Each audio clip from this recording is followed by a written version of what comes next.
Pour lancer le débat, j'aimerais rappeler que la question de l'eau a toujours été au centre des négociations, en tout cas de la situation en Palestine. Les accords d'Oslo en ont parlé, on en a parlé beaucoup après.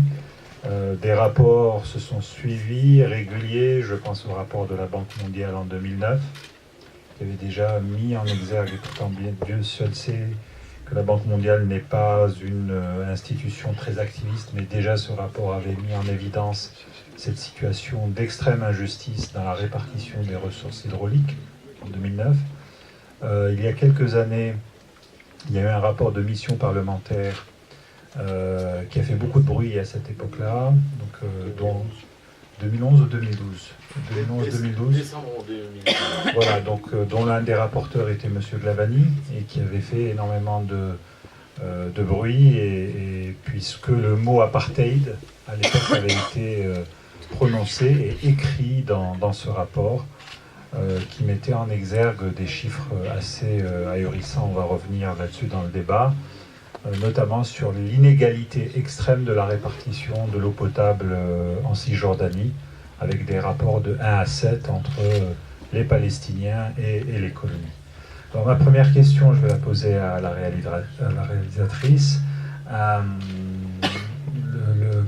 Le principal, finalement, personnage de ce film, c'est l'eau.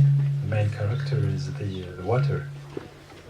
That's the first time somebody's ever told me that, so it's interesting, no? Donc c'est la première fois que quelqu'un lui fait cette réflexion, à savoir que l'eau est le principal personnage de ce film. But I think that on some unconscious level, it's true because it's a search for life, and life without water means a life with no dignity. C'était peut-être une démarche finalement inconsciente, parce que l'eau est quelque chose de vital, de fondamental pour l'eau, pour la vie, pour la recherche de dignité. Ouais. Est-ce que vous pourriez nous parler des conditions de ce... Vous avez dit que ça avait été difficile, mais est-ce que vous pourriez nous donner un aperçu de how you shoot the film and how was the situation at that moment? Like I said, the movie, it was shot in 25 days. You saw Khalid Abu Naga, so this is, I'm going to go just quickly and shortly, okay, problem by problem. Khalid Abu Naga it's not allowed for an Egyptian to come to Palestine. It's very, very, very difficult. Alors donc il y a eu plusieurs problèmes d'un tournage qui a duré 25 jours. On va les prendre les uns après les autres. Donc il y a déjà cet acteur qui est une star, Egyptian.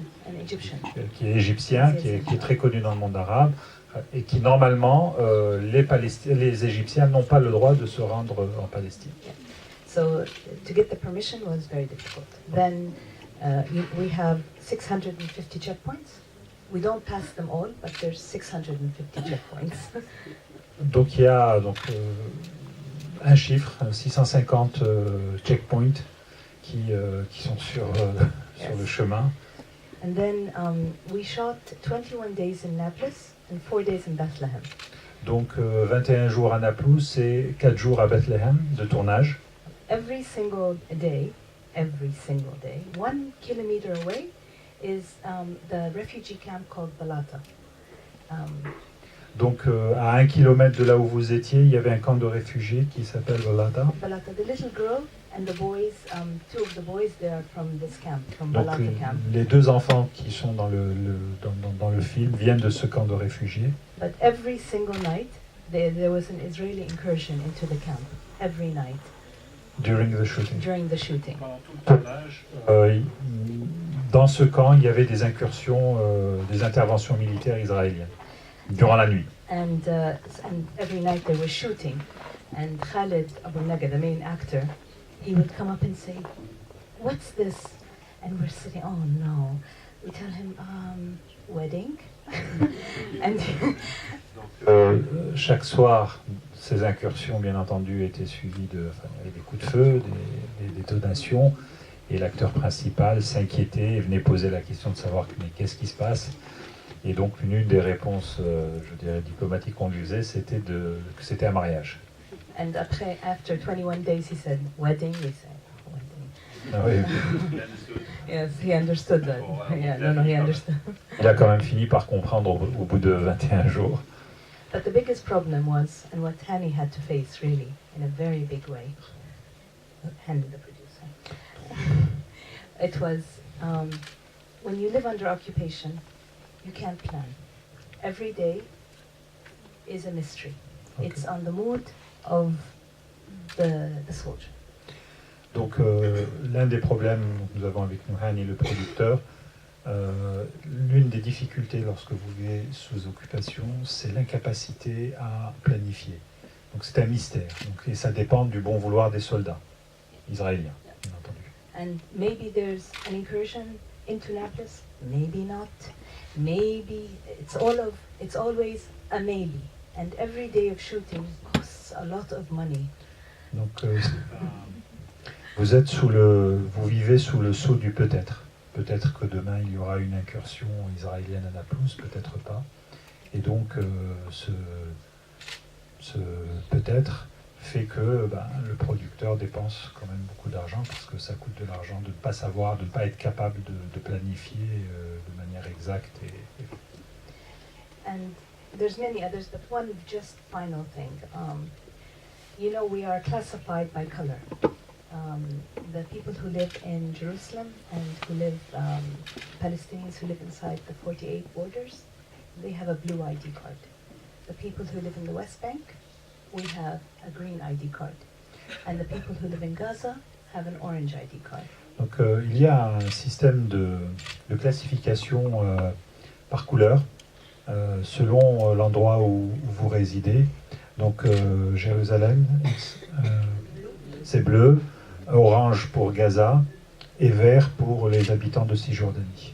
And our cars, the Jerusalem and the people who live inside, we have yellow license plates, and the people who live in the West Bank have green license plates. Donc Cisjordanie, ça vaut aussi pour les plaques d'immatriculation, donc jaune pour Jérusalem et green et verte pour la Cisjordanie. So you can imagine the logistic nightmare when we had to move to Bethlehem. Donc vous imaginez le cauchemar logistique que ça a pu être de, par exemple, aller à Bethléem. Because everyone can go here, can't go here, can enter here, can't go here. So. Donc chaque mouvement, et vous pouvez aller, certains parmi l'équipe de tournage pouvaient aller à un endroit et pas à un autre, et vice versa. And we insist always to bring the crew and the cast from all over Palestine, because we are not going to allow the politics and the checkpoints and their politics to stop us from, at least in cinema, to have some kind of unity. Donc il y a eu des efforts déployés pour faire en sorte que rien ne puisse faire obstacle, en tout cas empêcher le travail que vous vouliez mener, que ce soit la politique ou les questions d'incursion. Mais je rebondis tout de suite avant de donner la parole à M. Fontaine, mais j'ai juste une question très précise sur l'acteur égyptien, the Egyptian.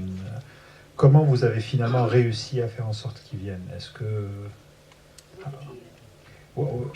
you have been able to manage to allow him to come to Palestine? Was it because any diplomatic issue, or was it any support from any government? We applied to the Ministry of Culture, the Palestinian Ministry of Culture. Okay. So they applied, and yes, we didn't exactly say that we were making a movie. D'accord. Donc ça c'est pour faire venir cet acteur égyptien qui encore une fois est assez connu dans le monde arabe, c'est passé par le ministère palestinien de la culture, mais petite info au passage, on n'a pas dit que c'était pour un film. And the reason was we were very quiet in making this whole movie, even though we had a superstar. It's because this story that happened in 2002 was eliminated. I mean, it was very hard to find any kind of information about the story that happened. Ok. Donc l'une des raisons pour lesquelles il n'a pas été dit que cet acteur venait pour ce film est liée à effectivement cet épisode de 2002 qui a visiblement disparu de la mémoire officielle ça n'existe plus et donc il était difficile d'avoir des informations là-dessus et de le refaire paraître au grand jour.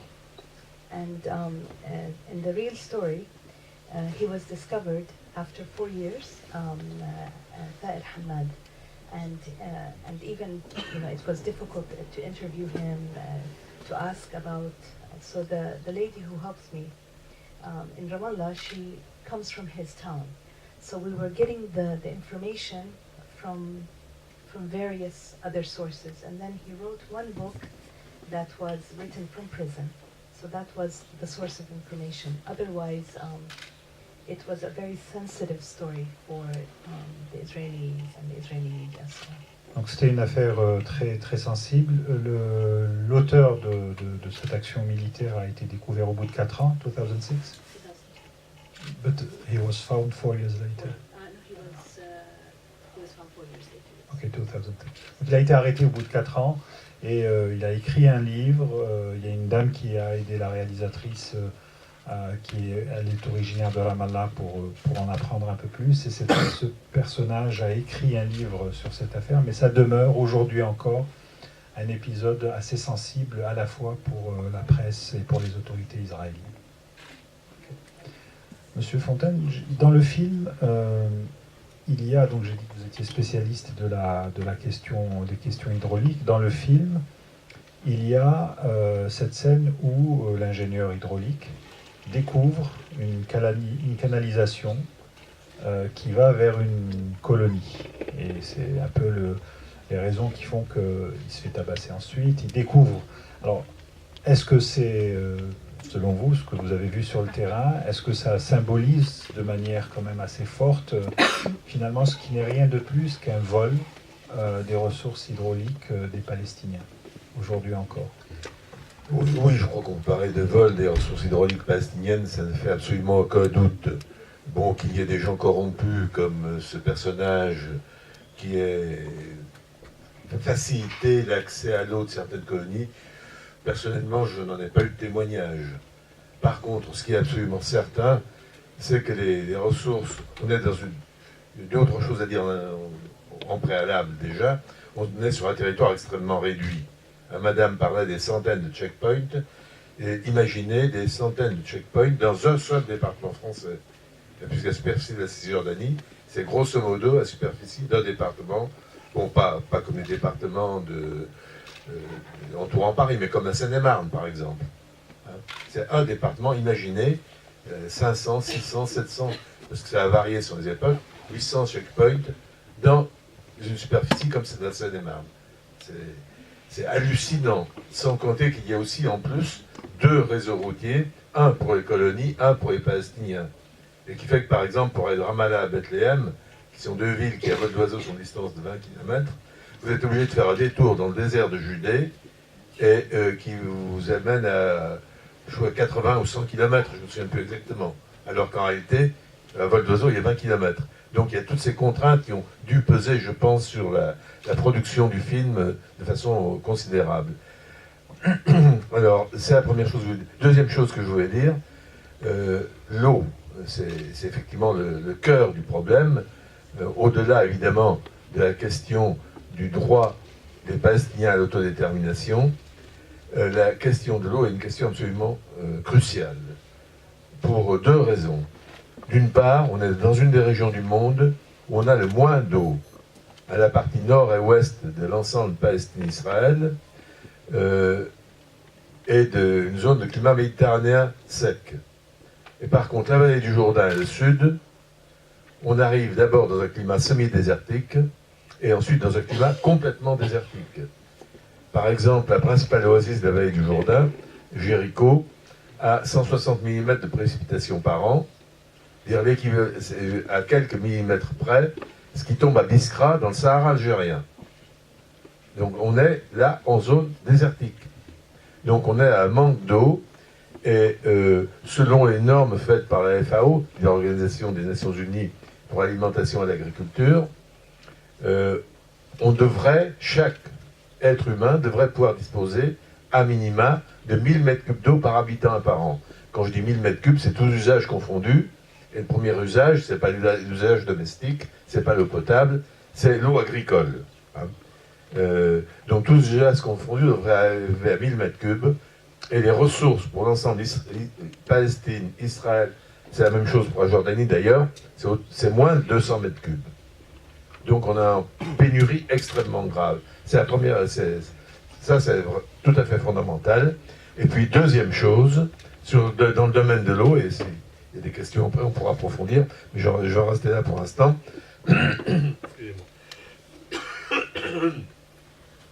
C'est la répartition totalement inégalitaire. Aujourd'hui, la consommation d'un Palestinien est d'environ 80 mètres cubes. Alors je rappelle, la norme de la FAO, c'est 1000 mètres cubes. 80 mètres cubes par habitant et par an.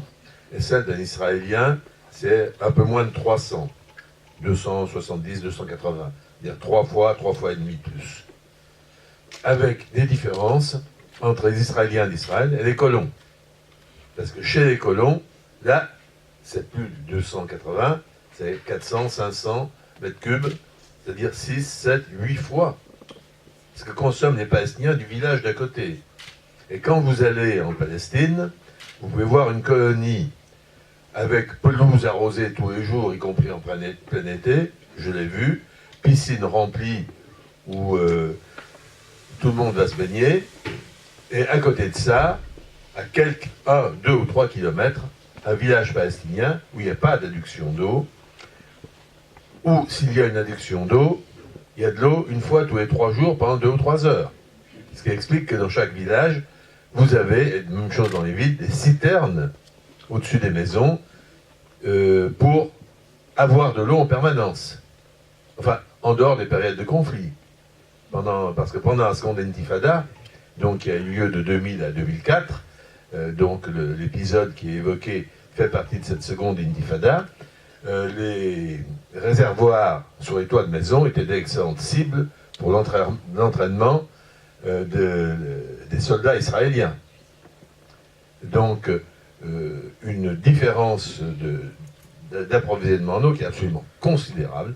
On est dans une zone de pénurie, certes, mais une différence considérable entre les disponibilités pour les Palestiniens et les disponibilités pour les Israéliens. Et puis, deuxième différence, et j'en resterai là, c'est la différence de prix. Parce que toute l'eau, je ne parle pas de Gaza, qui est un cas un peu particulier, sur lequel on pourra revenir d'ailleurs, Gaza c'est pire que partout. Le petit film, le très court métrage, l'a évoqué très rapidement. Donc, excusez-moi. Israël gère l'eau de Cisjordanie à 80 ou 90%, grâce à une compagnie qui a été fondée dans les années 30, à la période du Yishuv, donc le proto-État israélien, avant la création de l'État d'Israël, la compagnie Mekorot, et qui vend l'eau à un prix X aux Israéliens, à un prix qui est 3 ou 4 fois plus élevé aux Palestiniens. Et ensuite, pour les villages de Cisjordanie qui n'ont pas d'adduction d'eau, comme je l'évoquais tout à l'heure, ils ne peuvent être approvisionnés que par des camions-citernes qui achètent l'eau aux Israéliens, mais il faut bien que les chauffeurs de ces camions ou les propriétaires de ces camions remboursent l'achat du camion, payent le gazole, payent le chauffeur, etc. Donc dans certains villages, avec les problèmes de circulation que j'ai déjà évoqués, on arrive à des prix qui peuvent être 7, 8, 10 fois supérieurs au prix vendu aux Israéliens. Et dans un autre film qui est sorti en 2011, qui s'appelle Notre eau et leur eau, je crois que c'est ça le titre, de Frédéric Vignier, qui a été produit avec l'AFD, l'Association française de développement, et la région Île-de-France.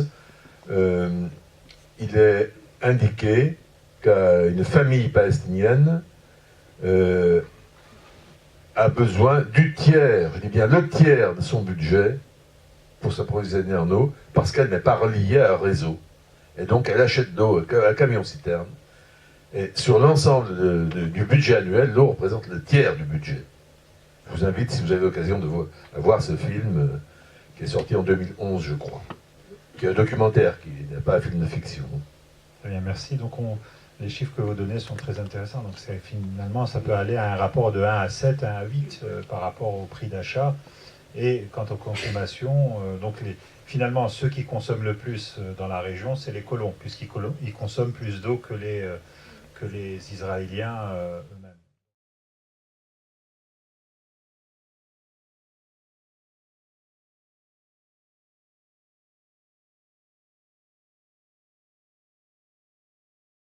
For the first question, this movie, why I chose the story about water. My producer is also a water engineer, and may summarize or something. And I was encouraged to do a documentary about water, and to me it seemed that this is one of the topics that's not very well known. Donc pourquoi la question de l'eau? Il se trouve que le producteur est aussi ingénieur en hydraulique et que l'un des points de départ, c'était peut-être de tourner un documentaire sur la question de l'eau. Et d'après notre réalisatrice, et effectivement, you're right, c'est une des questions dont on ne parle pas beaucoup, la question de la situation de l'eau en Palestine. All the aquifers are in the West Bank. And as I'm sure, I didn't understand everything, but I'm sure you said it. You know, we can only dig maybe 4 meters. The Israelis can dig 8 meters. We have to buy our water from the Israelis. All of the basic thing that we need to live, we still have to buy from the occupier.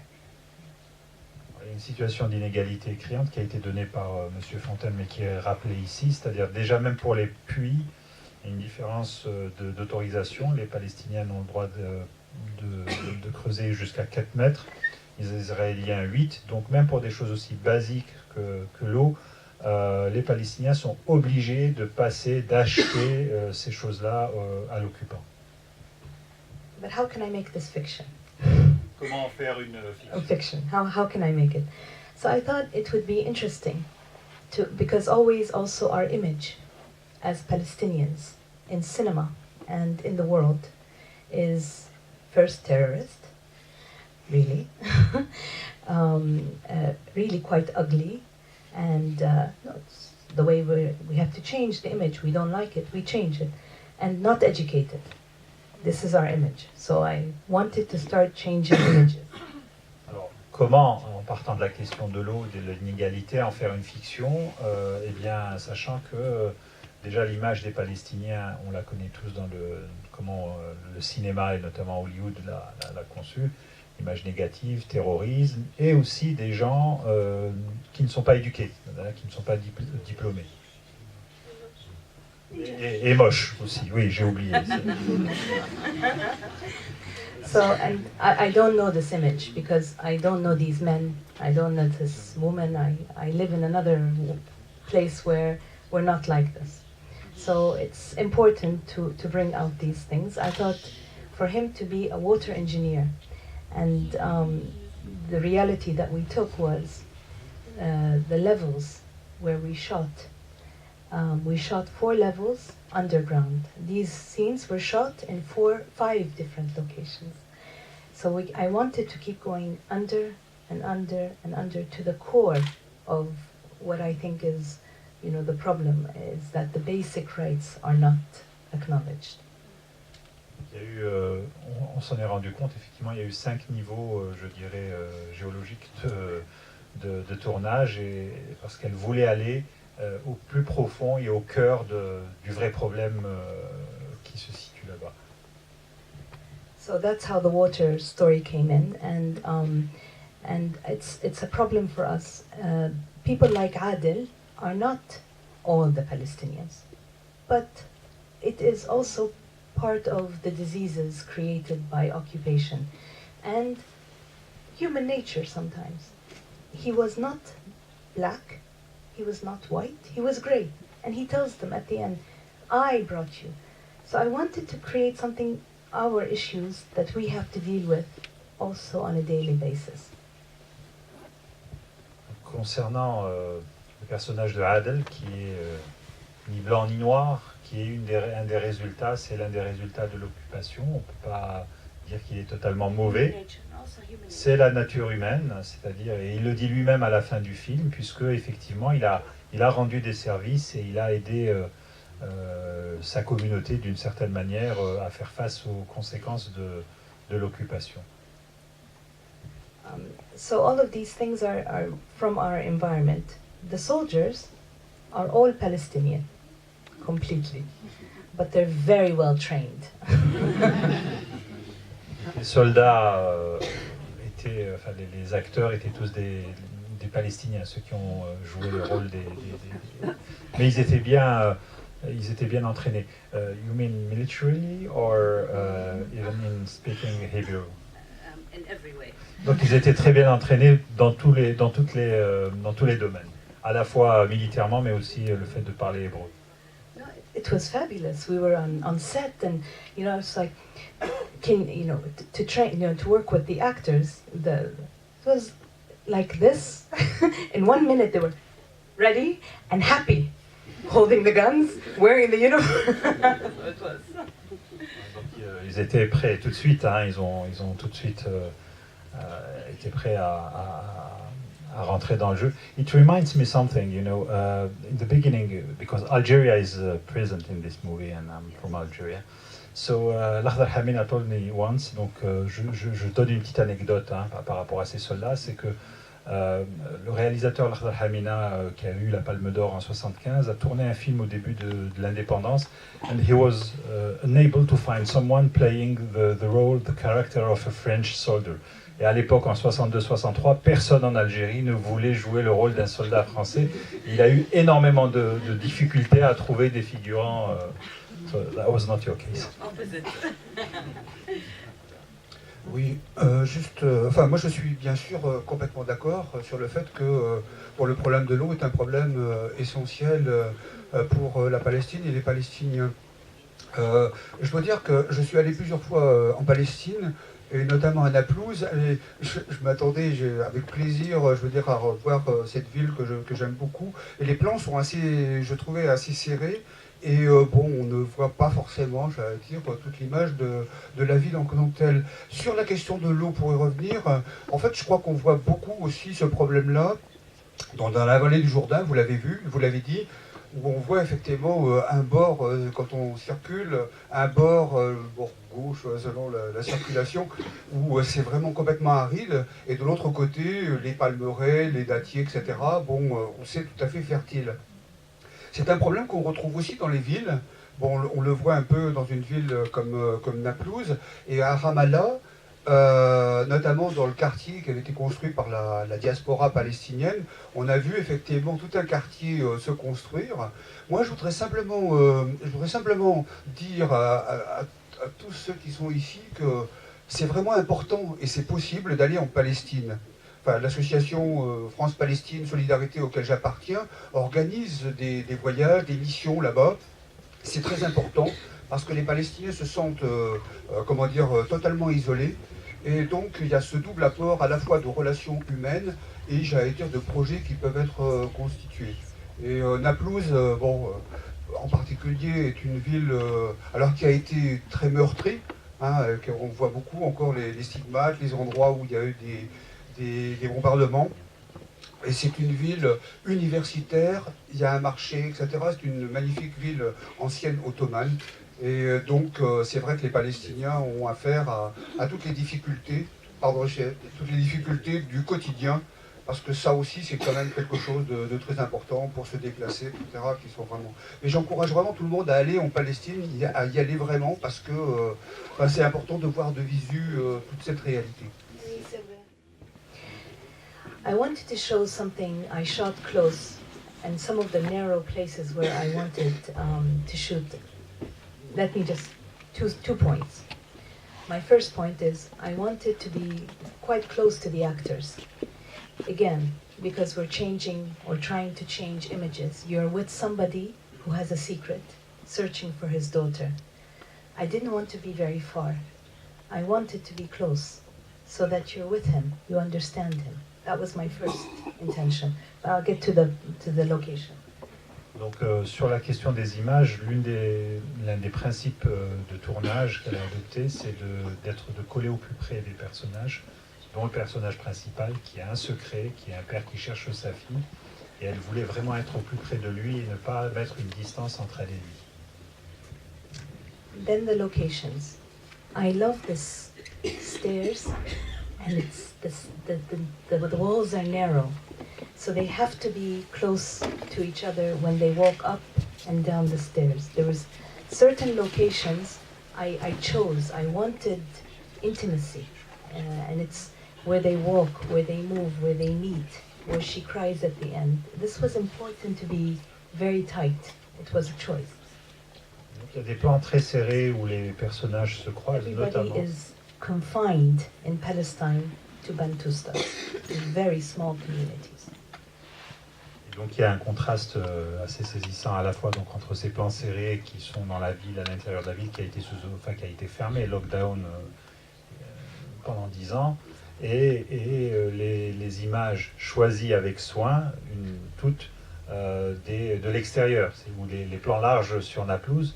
Et donc il y a ce contraste-là, mais qui est là pour nous rappeler que les personnes, les êtres humains sont confinés. Et on a utilisé, enfin, on vient d'utiliser un terme assez fort qui est celui de Bantoustan. Hein. Voilà.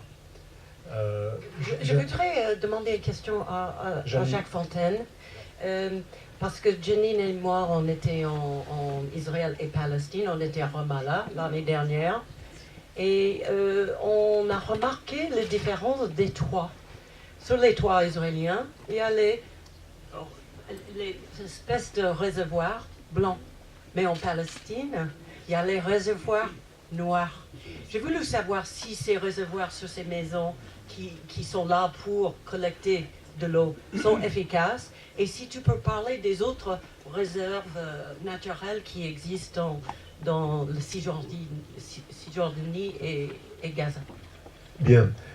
Alors, effectivement, quand on va en Israël ou en Palestine, et j'y suis allé plusieurs fois, et je suis tout à fait d'accord avec les camarades de la FPS, je suis aussi membre de la FPS, et effectivement, je crois que nos amis palestiniens, c'est une très bonne chose d'y aller, parce qu'effectivement, ils se sentent complètement enfermés, et chaque fois que nous y allions, ils nous disent « Allez-y, témoignez, dites ce qui se passe, même si vous ne parlez que à quelques personnes, c'est toujours ça. » Et ça, pour eux, c'est extrêmement important.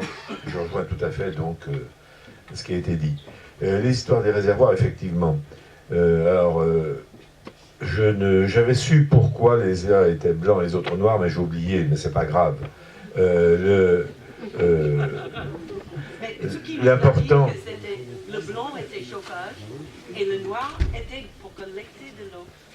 Alors que les Israéliens n'avaient pas de noir parce qu'ils ne collectent pas. Oui, effectivement, les Israéliens n'ont pas besoin, il n'y a pas de coupure d'eau en Israël. Hein, donc ils n'ont pas besoin d'avoir des réserves d'eau comme les Palestiniens, parce qu'en Palestine, il y a systématiquement des coupures, et à toutes les saisons, y compris l'hiver. Donc il y a besoin d'avoir une réserve qui permette de faire la soudure entre deux arrivées d'eau, qui peut être distante 2 jours, 3 jours, 4 jours, 5 jours. Au-delà de 5 jours, de toute façon, l'eau, surtout en plein été, n'est plus vraiment potable. Et puis en général, les réservoirs sont vides. Et dans le film que je citais tout à l'heure, leur eau et la nôtre, l'eau de chez nous, l'eau de chez eux. C'est le titre exact. L'eau de chez nous, l'eau de chez eux. On voit une situation à Bethléem où pendant 20 jours, dans un quartier de Bethléem, il n'y a pas eu d'eau. Hein. Ce genre de phénomène, bon, c'est arrivé à Bethléem, c'est arrivé également dans d'autres villes. Alors, la question des réserves. D'une part, il y a 2 types de réserves. Il y a les réserves fluviatiles et les réserves souterraines. Les réserves fluviatiles, c'est essentiellement le Jourdain. Hein, et le Haut-Jourdain, dont les sources sont au pied d'une montagne de 2800 mètres d'altitude, donc sur laquelle il y a de la neige l'hiver, c'est le mont Hermon, Jebel el-Shir en arabe, si je ne me trompe pas. Hein. Donc ces sources amènent une certaine quantité d'eau dans le lac Tibériade, et ensuite cette eau est pompée par les Israéliens depuis le lac Tibériade qui est à moins 200 mètres en dessous du niveau de la mer, moins de 215 je crois, il est amené dans les collines de Galilée, et ensuite elle s'écoule par gravité jusqu'au Negev, et donc jusqu'au nord du Negev, jusqu'à la région de Beersheba, ou la région qui est entre Beersheba et Gaza, qui permet donc d'irriguer à peu près 200 000 hectares, 190 000 hectares, je crois, en Israël. Ça, c'est la première réserve. La deuxième réserve, c'est les nappes souterraines, avec deux types de nappes souterraines.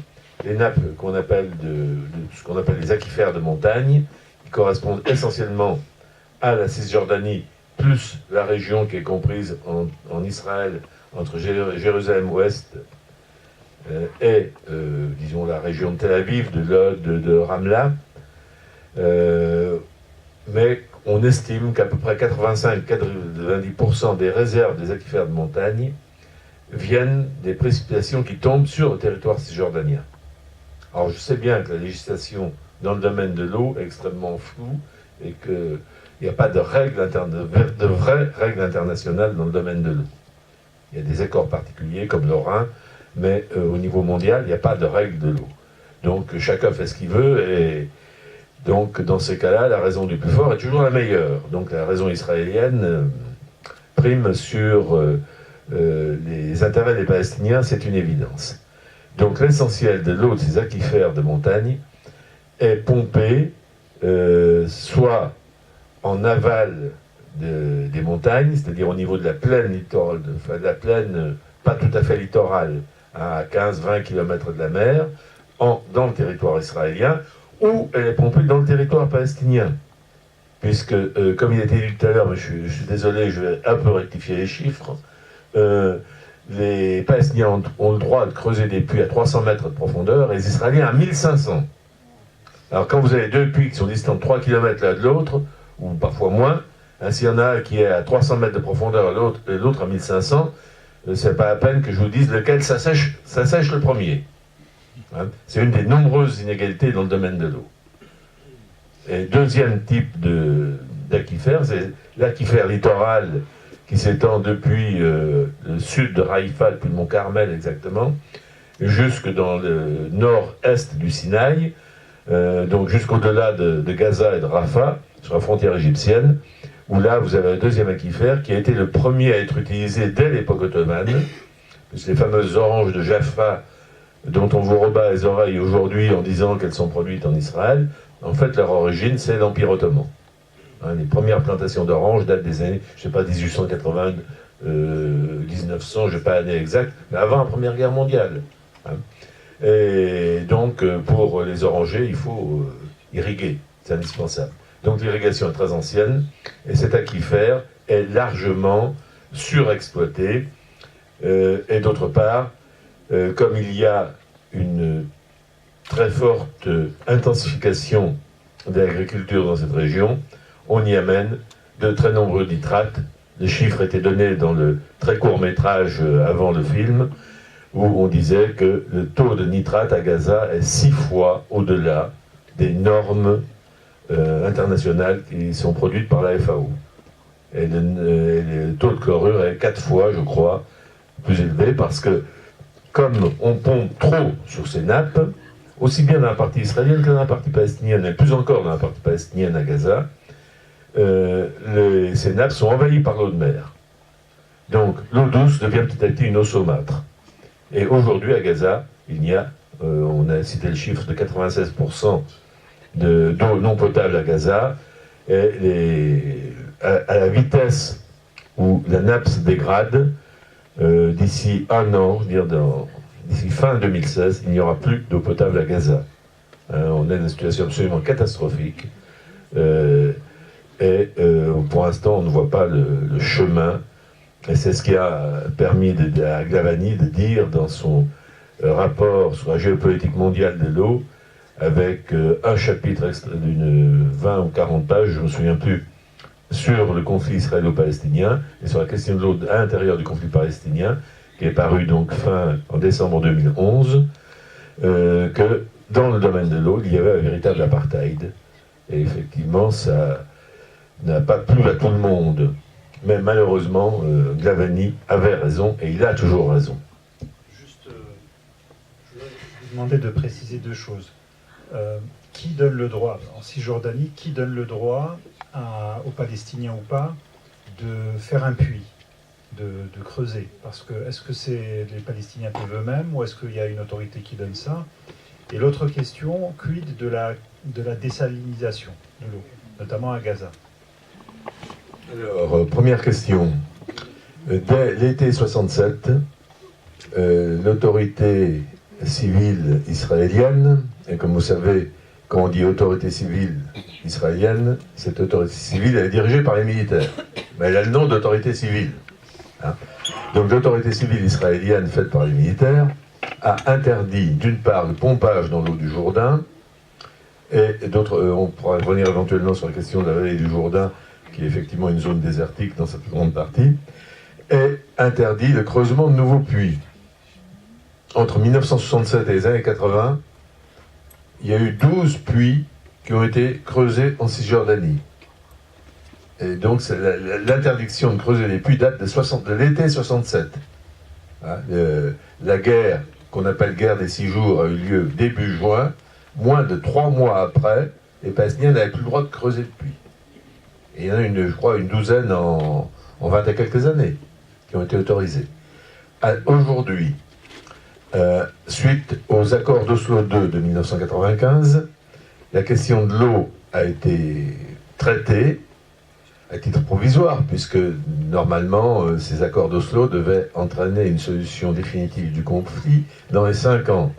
Vous avez vu qu'on a largement dépassé les 5 ans depuis 1994, puisque la base était le 1er mai 1994 ou 95, je pense. Hein? Il n'y a pas d'importance, mais depuis 1995, on est en 2015, donc ça fait 20 ans. Hein? Alors que tout devait être réglé en 5 ans. Donc la question de l'eau est étudiée. Sont créées une autorité palestinienne de l'eau, le PWA, Palestinian Water Authority, et est créé également un comité conjoint israélo-palestinien, JWC, je crois, Joint Water Committee, qui est chargé, qui est composé à parité d'Israéliens et de Palestiniens. Bien, c'est bien, ils sont à parité, ils sont tous sur le même plan, et qui doit prendre les décisions sur le creusement de puits, sur la fabrication, sur l'installation de réseaux d'adduction et sur la création de stations d'épuration. Seul problème, ce JWC, son application effective ne se fait que dans les zones A et B. Vous savez que le territoire palestinien est partagé en 3 zones, A, B, C. Je n'y reviens pas, sauf s'il y a des questions. Et donc en zone A et B, les Palestiniens demandent. En zone C, ils n'ont pas le droit de demander de toute façon. Donc les Israéliens font ce qu'ils veulent. Et en zone A et B, les Israéliens disent « Ah oui, mais non, on n'est pas d'accord ». Et c'est ainsi qu'en 15 ans, il y a eu une station de traitement des eaux usées qui a été autorisée dont les travaux ont commencé. Celle de Naplouse-Ouest. Et il y a une deuxième qui a été autorisée à Hébron. Mais je crois qu'aujourd'hui, les travaux ne sont pas encore commencés. Parce qu'il y a un blocage systématique des Israéliens. Alors il y a quelques puits qui ont été créés, mais en nombre très faible. La deuxième question, excusez-moi, la désalinisation. Alors la désalinisation, c'est une technique qui a un certain nombre d'intérêts, mais aussi un certain nombre d'inconvénients. Je ne vais pas rentrer sur les points de vue techniques, mais aujourd'hui, grâce au développement de nouvelles méthodes de désalinisation, on a pu baisser les coûts de production en dessous du $0,5 le mètre cube. Alors qu'il y a 20 ou 30 ans, c'était plutôt $1,50, voire $2 le mètre cube. Donc avec $0,5 le mètre cube, grosso modo €1,5, c'est gérable pour l'approvisionnement en eau, pour l'alimentation en eau potable, etc. Pour le domestique. Pour l'agriculture, ça fait quand même chéro. Et ça augmente le prix de la tomate ou de l'avocat de façon assez nette. Donc Israël a lancé depuis quelques années un énorme programme de développement, ce qui fait qu'aujourd'hui Israël prélève un petit peu moins sur les nappes phréatiques, sur les aquifères qu'elle le faisait il y a quelques années. Pour Gaza, parce que pour dessaler de l'eau de mer, il faut avoir de l'eau de mer. En Cisjordanie, il n'y en a pas. Puisque la Cisjordanie n'a pas de côte, et puis on ne va pas dessaler de l'eau de la mer morte. qui est à 380 grammes par litre d'eau. Déjà, Méditerranée avec 34-35 grammes, ça fait déjà beaucoup. Hein, donc 10 ou 11 fois plus, c'est absolument inconcevable. Donc, on pourrait effectivement à Gaza dessaler de l'eau de mer, et il y a eu une petite expérience il y a quelques années. Seul problème, dessaler, ça coûte. Ça coûte en énergie. Or, quelle énergie disponible à Gaza?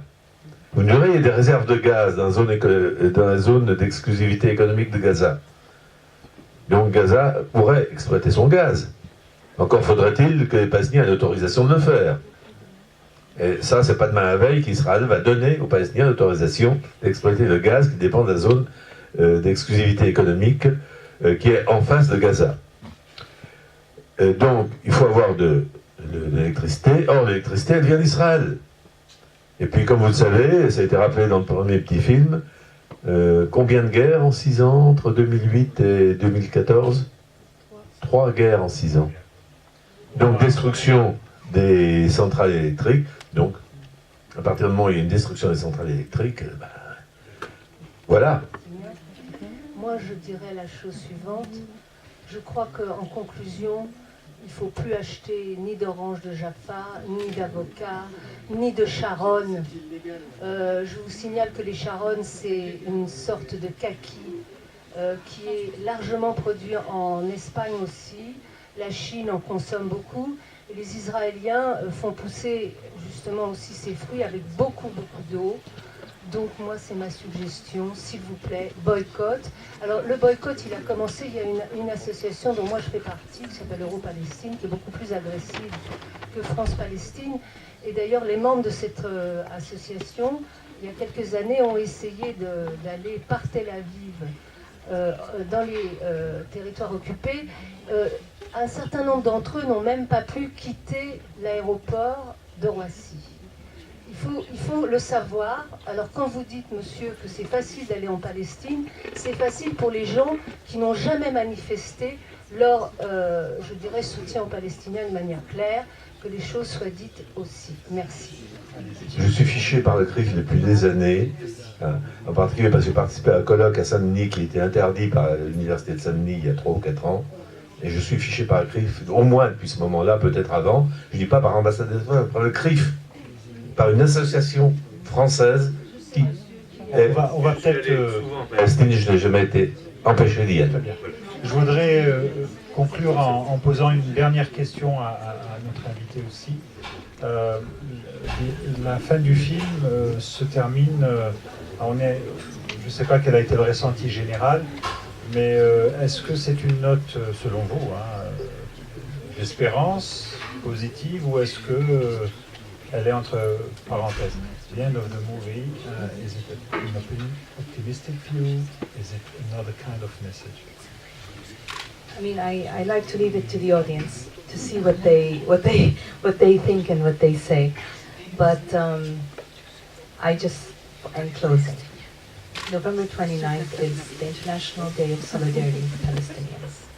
We are here today, I am, and a lot of us Palestinians are in solidarity for the past week with the French. So I think that all of us in solidarity with Palestine in other times will help maybe bring a more peaceful solution. I think that information festivals like this one, bringing new images, talking about water, all these things is crucial. We can't do this alone, and